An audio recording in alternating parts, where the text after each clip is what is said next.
Democracy 3, it's a political simulator designed to show what's it like to be in charge of a democratic country. Straight off the bat, you can see that it's a very bare bones game. There's no fancy graphics, just tables and lots of statistics.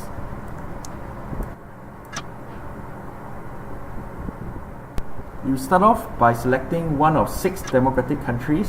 At the start menu, the UK, Canada, US, France, Germany, and Australia.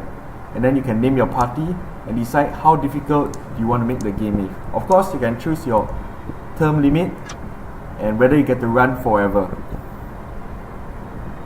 Once you start, you realize that you inherited a mess. Like in this situation, you have many crime problems, the train stations are on strike, there are many ghettos, and of course, people don't intend to vote for you.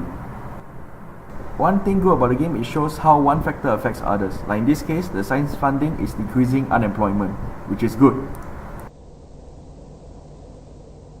And in this other situation, you can see that your country's abortion law and ministers are making the religious people happy.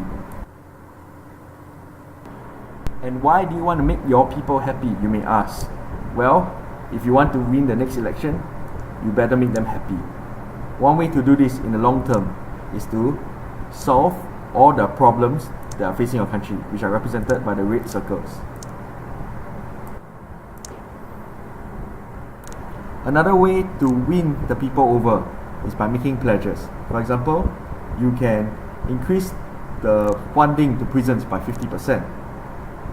Or you may even cut carbon tax by 25%.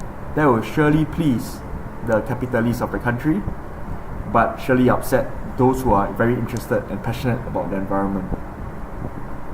And one more way to do it is through the use of speeches.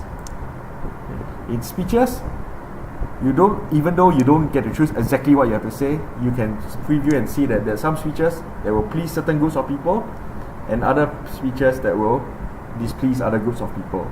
But once you make your options and you decided them, you just click give speech and then you will see the effects it has on the people.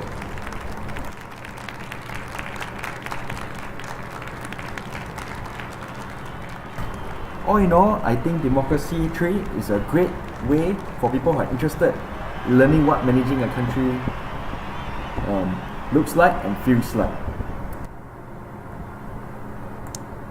It is not as simple as I want free healthcare for everybody and I get it by simply raising taxes. Now, if you do that, what will happen is that companies will start to leave your country because of the high tax rates. And if companies leave your country, your unemployment rate goes up. And if unemployment rate goes up, the number of people you can tax goes down.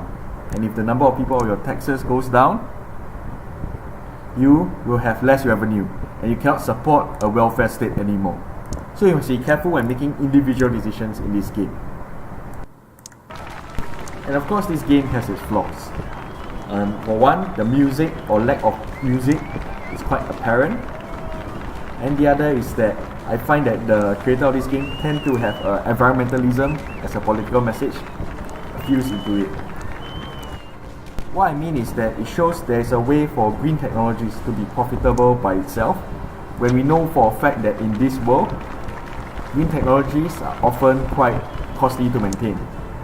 In fact, the best way to use a non-fossil fuel source of energy is through nuclear power plants, which this game does not allow you to build, and it sparks a lot of negative reaction among your people if you do so. I do recommend Democracy 3 because it's a fun and interesting game and makes you think about how hard is it to run a government. With that, it is worth a buy and I got my copy off Steam. Okay, thank you everyone and I hope to see you all again. Remember to subscribe.